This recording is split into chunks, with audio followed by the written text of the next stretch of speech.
Hello, my beautiful co-creators. Lilu here in magnificent, gorgeous Santa Fe, again with Larry Dossey. I enjoyed so much our last conversation, I couldn't get enough. Well, I'm glad you're back. I had a good time too.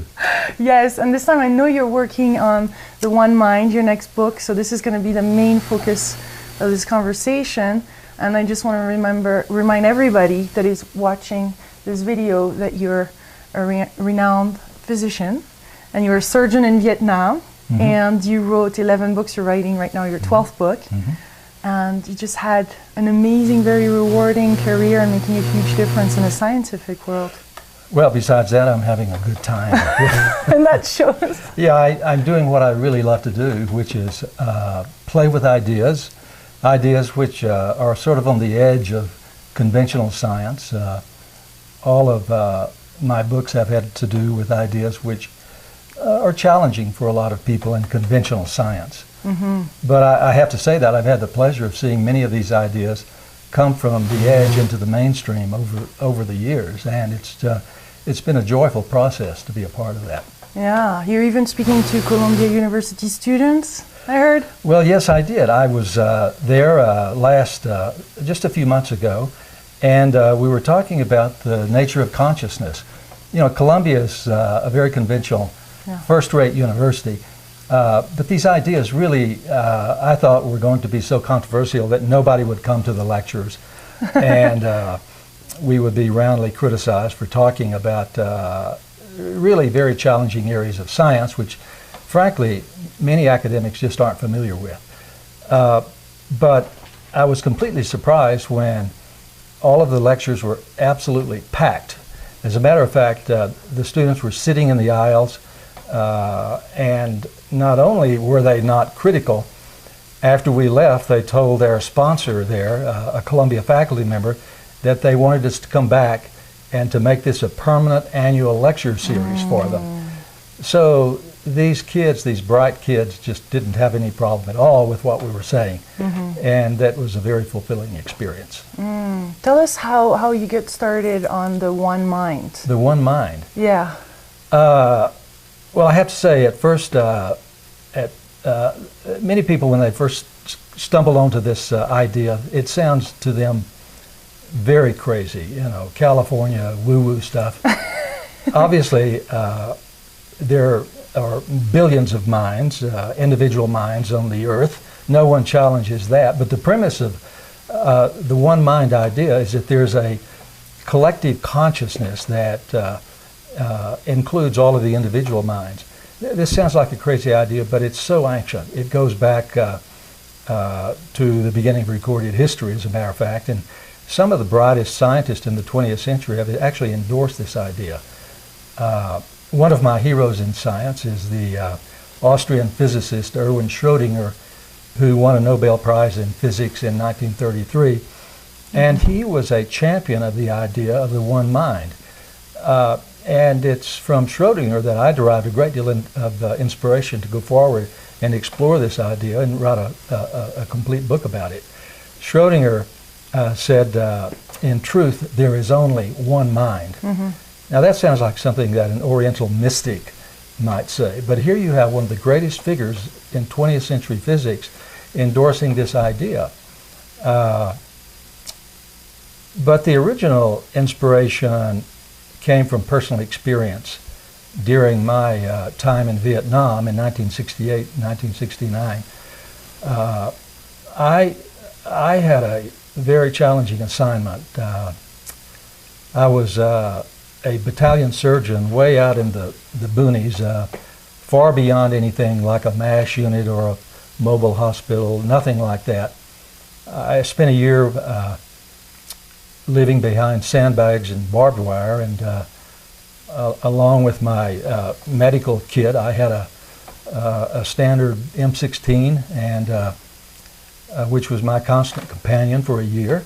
And I spent a good deal of my time in helicopters, attending to kids who would get shot up on missions and so on. So I saw a lot of death and destruction and mayhem for a solid year. Mm-hmm. There were several instances during that period where I was involved in situations where I had to make a decision about whether I would put my life on the line and try to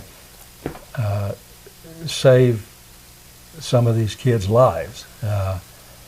And this was an interesting experience for me because before I went to Vietnam, I swore to myself that I would never take any chances that would endanger my life because of concerns about my because of my parents' concerns mainly. And I felt I owed it to them to try to be as safe as I could during this period of my life. After I'd been there for a few weeks, I threw all of those precautions away and never hesitated to put my life on the line to save somebody else. In one instance, for example, a helicopter crashed, and they usually explode and everybody inside is burned.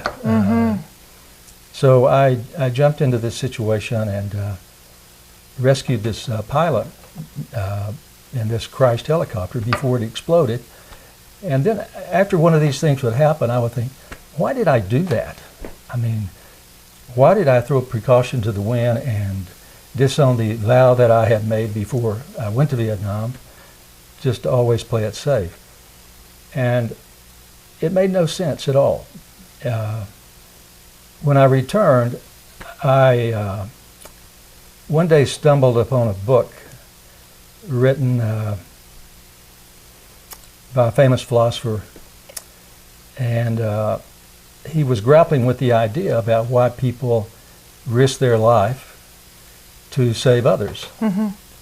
And he said that there is only one way that this could possibly work, is that if you became so identified with the person in need that you formed a unity so that in essence you weren't saving somebody else's life, you were saving your own.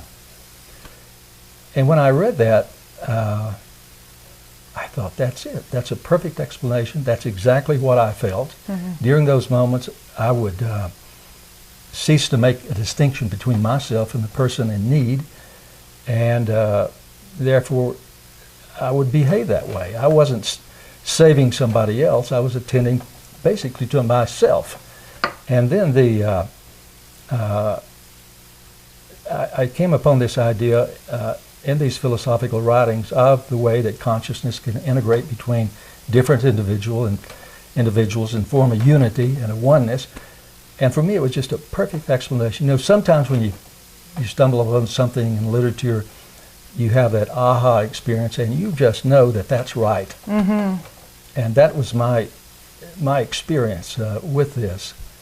And then now you're writing your book about it. Yes, I am. And I find that this experience that people describe of being one with someone else is not rare at all. And besides that, you can chase the idea not just through human experience, but there's evidence in biology that there are biological systems where you see this also. The British biologist Rupert Sheldrake has written about how consciousness can form a unity in animals. So what creates that? What's create that? Yeah, how does it happen? Is it all the time, or there are some special instances? Well, I think that there are instances where it's just so obvious that it's hard to come to any other conclusion.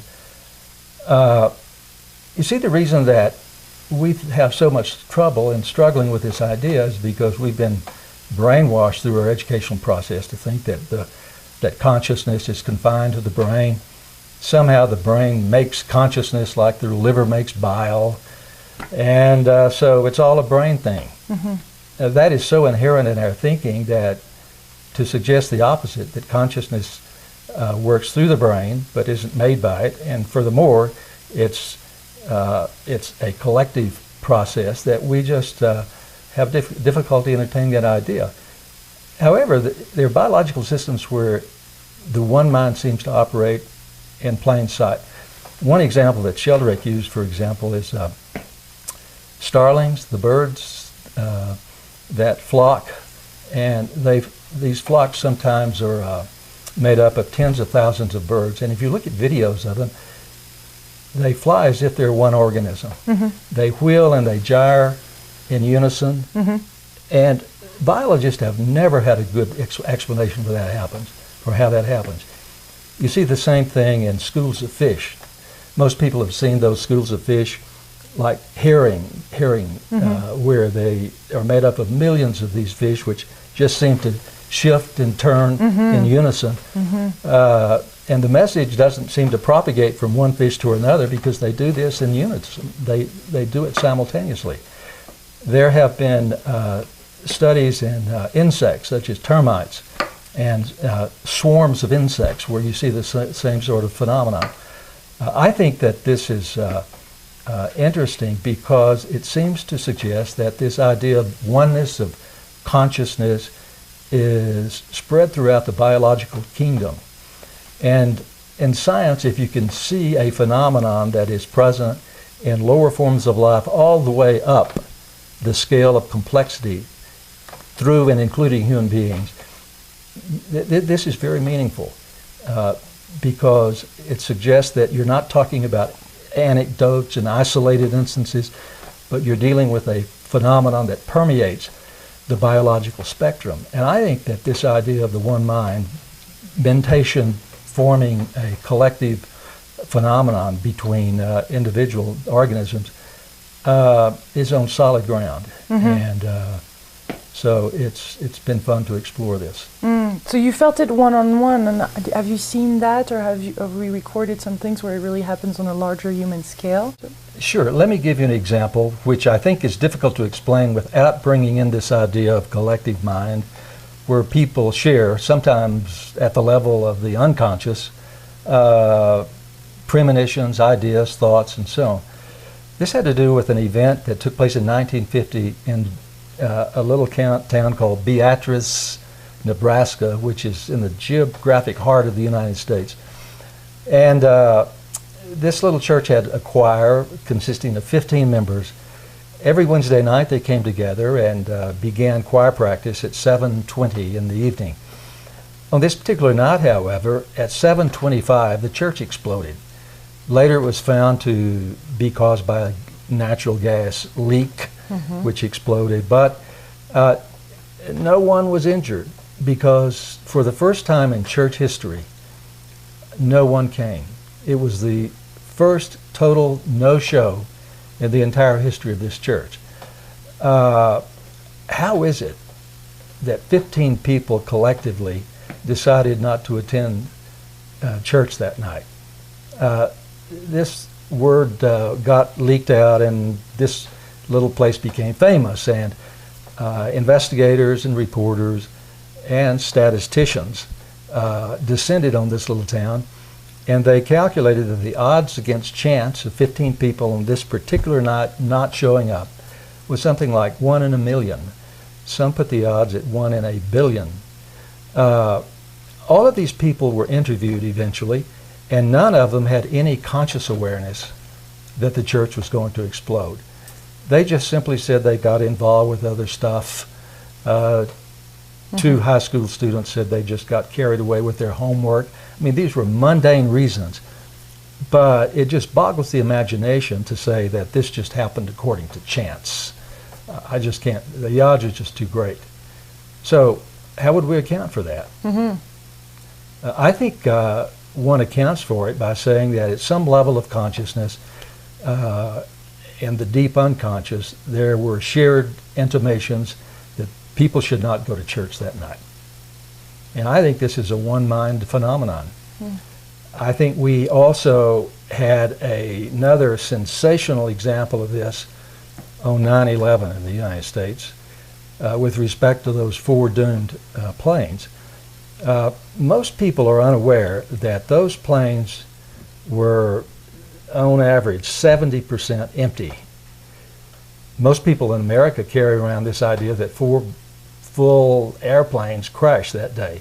It didn't happen. They were only 29 to 30% full. This seems really anomalous.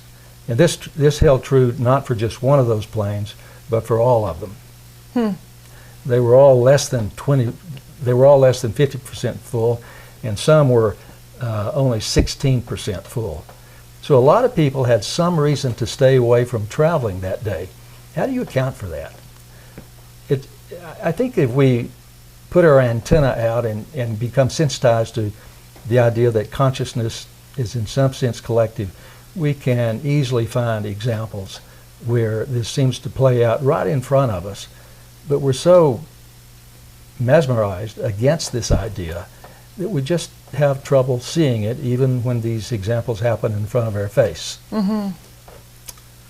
But what's interesting to me to hear and to know is how can we put ourselves in this space where we're receptive to that, because a lot of us are not. So how can we open our eyes? Is it just a matter of knowing, or how can we tap in and be turned on and clicked in? Well, sometimes this experience doesn't wait on us to recognize it and honor it. Sometimes it seems to do us. Yeah.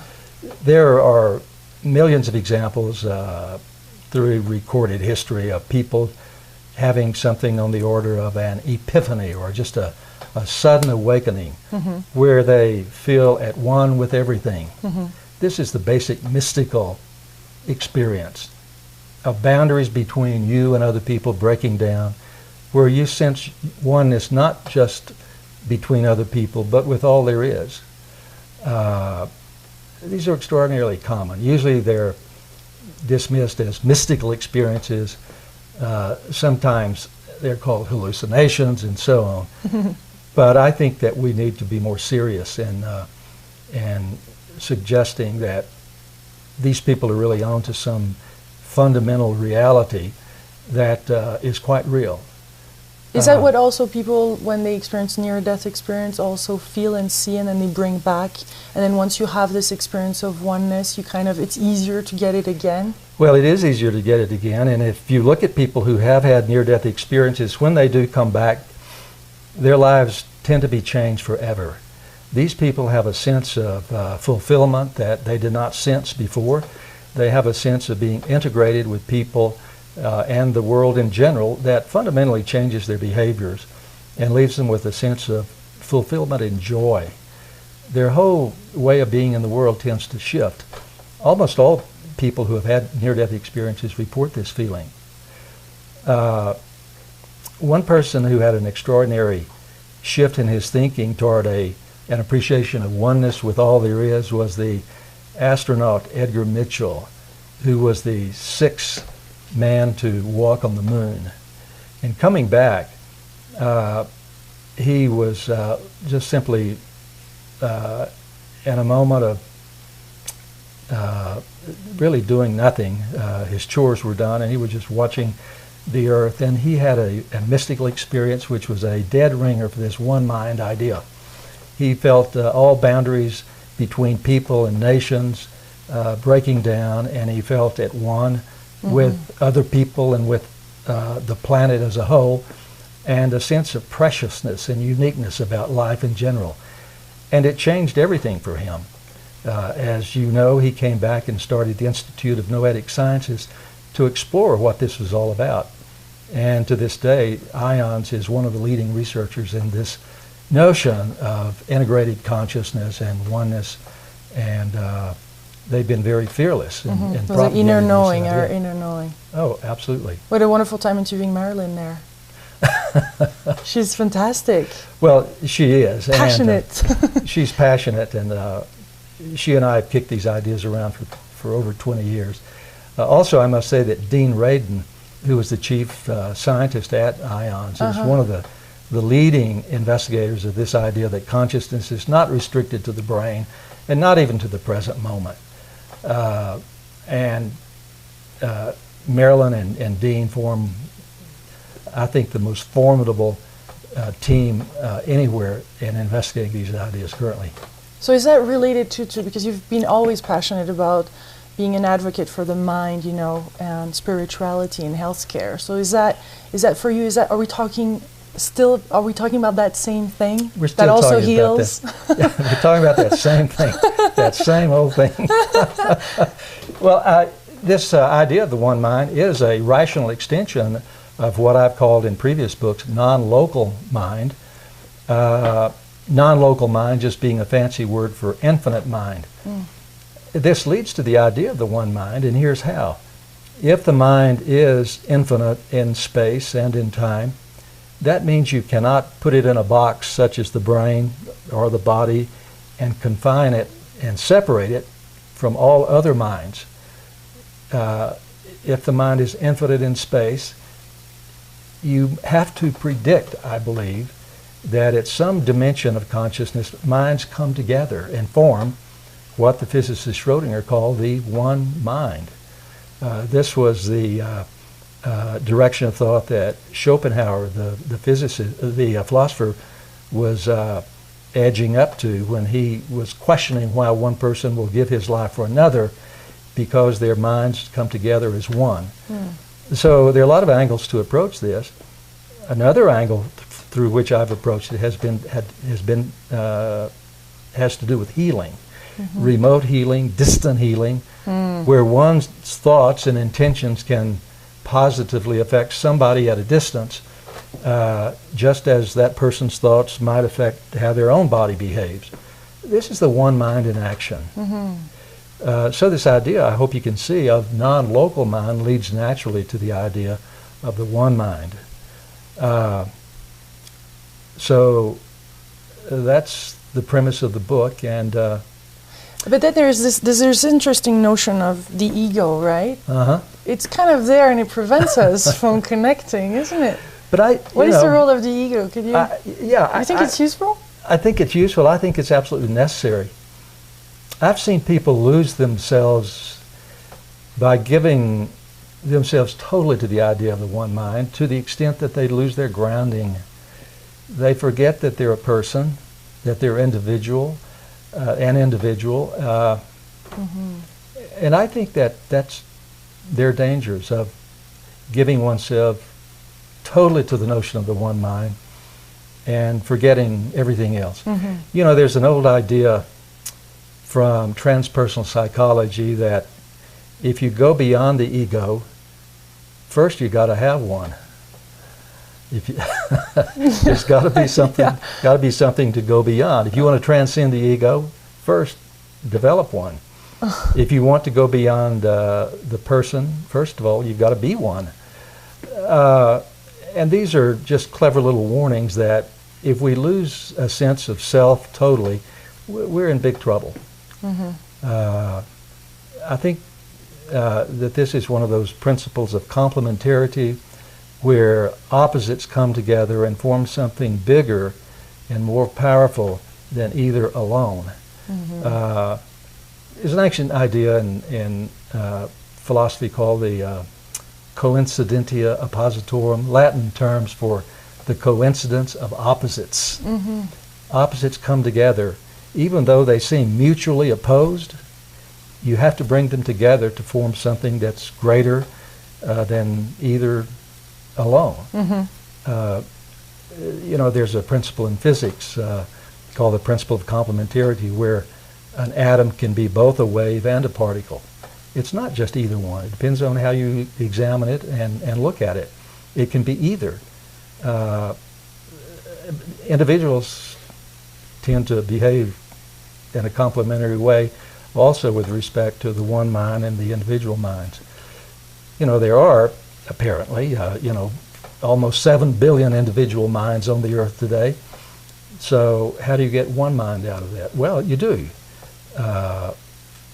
So we don't have to force ourselves into a logical box where we have to choose between one or the other.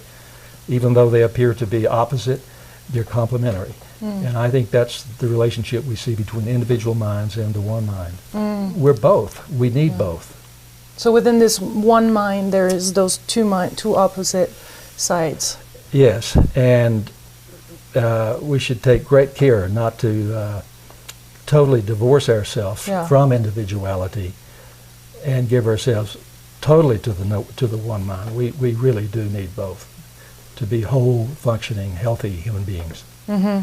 So how do you think this is going to impact the scientific world? In many different ways. Actually, the idea that there's no place in science for this notion of the one mind is just a total fiction. In the book I'm working on, I have selected passages and quotations from the writings of some of the greatest physicists in the 20th century who have completely accepted this idea of a unitary form of consciousness. So it's simply not true that science has no place for this. The legacy of science has already adapted this view. It's just that it's been hushed up by people who are opposed to it.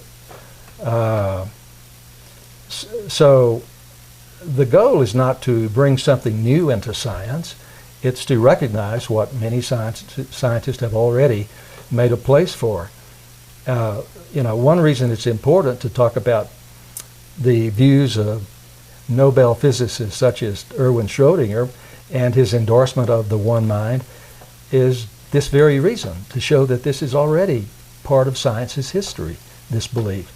So we're not trying to renovate science and take it back to the dark ages like some critics claim. We're just simply trying to honor what many great physicists and scientists of all types have already acknowledged. Is there something else that you want to tell us before your book comes out? Because it's going to come out in, what, next year? Well, I hope so. Something that is important to mention here in this conversation? Well, I think, yes, I really do want to mention the practical importance of this idea.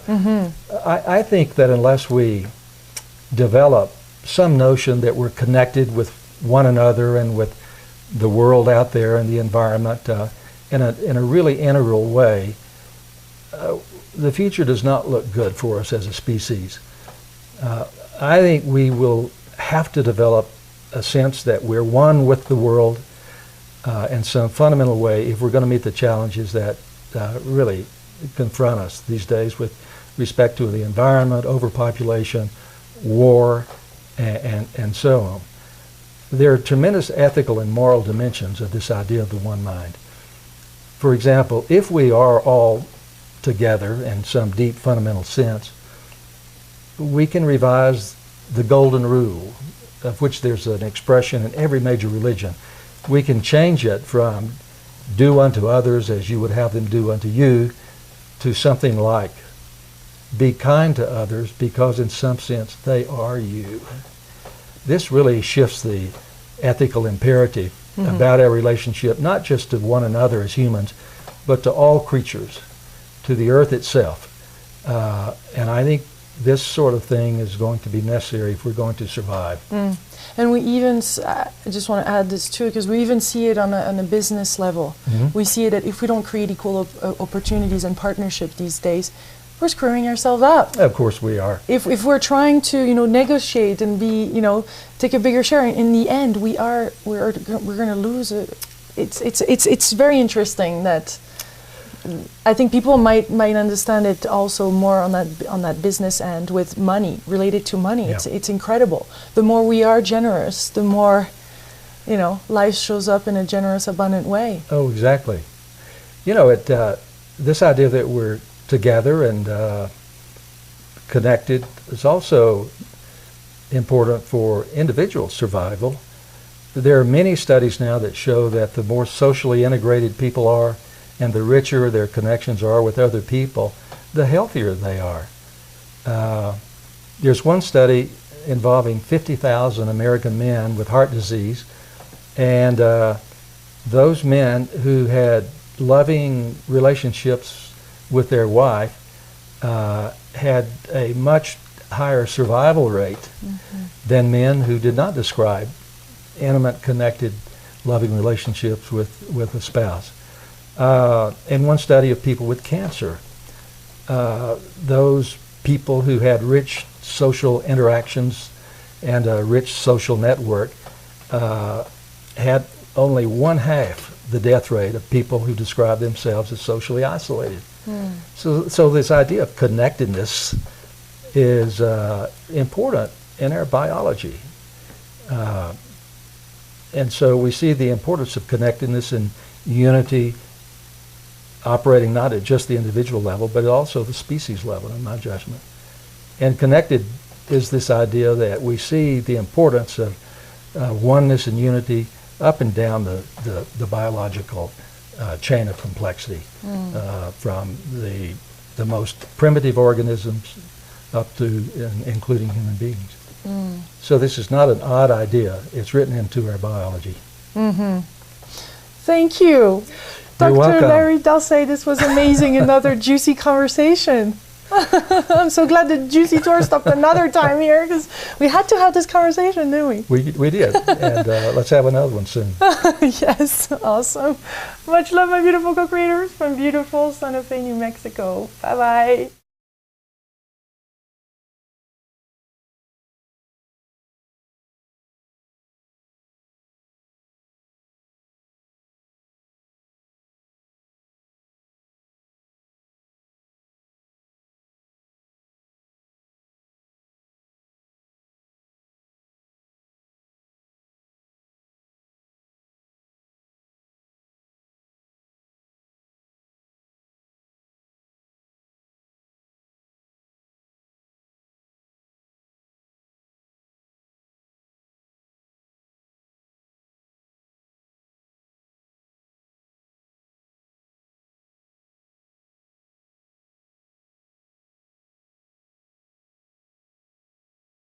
The lectures, and we would be roundly criticized for talking about really very challenging areas of science, which frankly many academics just aren't familiar with. But I was completely surprised when all of the lectures were absolutely packed. As a matter of fact, the students were sitting in the aisles, and not only were they not critical, after we left, they told their sponsor there, a Columbia faculty member, that they wanted us to come back and to make this a permanent annual lecture series for them. So these kids, these bright kids, just didn't have any problem at all with what we were saying. And that was a very fulfilling experience. Tell us how you get started on the One Mind. The One Mind. Yeah. Well, I have to say, at first, many people, when they first stumble onto this idea, it sounds to them very crazy, you know, California woo-woo stuff. Obviously, there are billions of minds, individual minds on the earth. No one challenges that. But the premise of the one mind idea is that there's a collective consciousness that includes all of the individual minds. This sounds like a crazy idea, but it's so ancient. It goes back to the beginning of recorded history, as a matter of fact, and some of the brightest scientists in the 20th century have actually endorsed this idea. One of my heroes in science is the Austrian physicist Erwin Schrödinger, who won a Nobel Prize in physics in 1933, and he was a champion of the idea of the one mind. And it's from Schrödinger that I derived a great deal of inspiration to go forward and explore this idea and write a complete book about it. Schrödinger said, in truth, there is only one mind. Now that sounds like something that an Oriental mystic might say, but here you have one of the greatest figures in 20th century physics endorsing this idea. But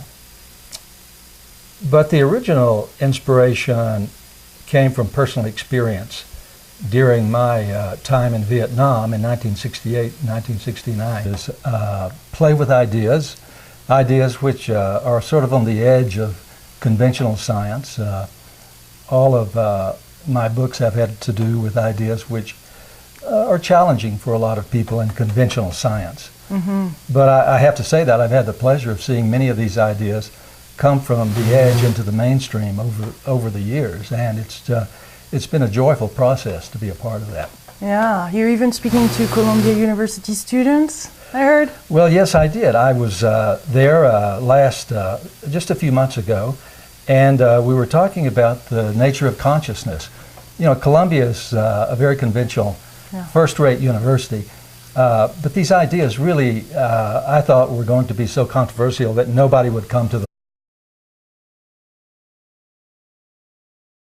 Hello, my beautiful co-creators. Lilu here in magnificent, gorgeous Santa Fe, again with Larry Dossey. I enjoyed so much our last conversation, I couldn't get enough. Well, I'm glad you're back. I had a good time too. Yes, and this time I know you're working on The One Mind, your next book, so this is going to be the main focus of this conversation.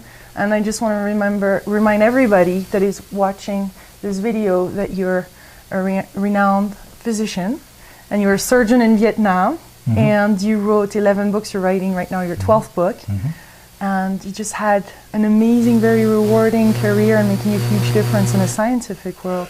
Well, besides that, I'm having a good time. And that shows. Yeah, I'm doing what I really love to do, which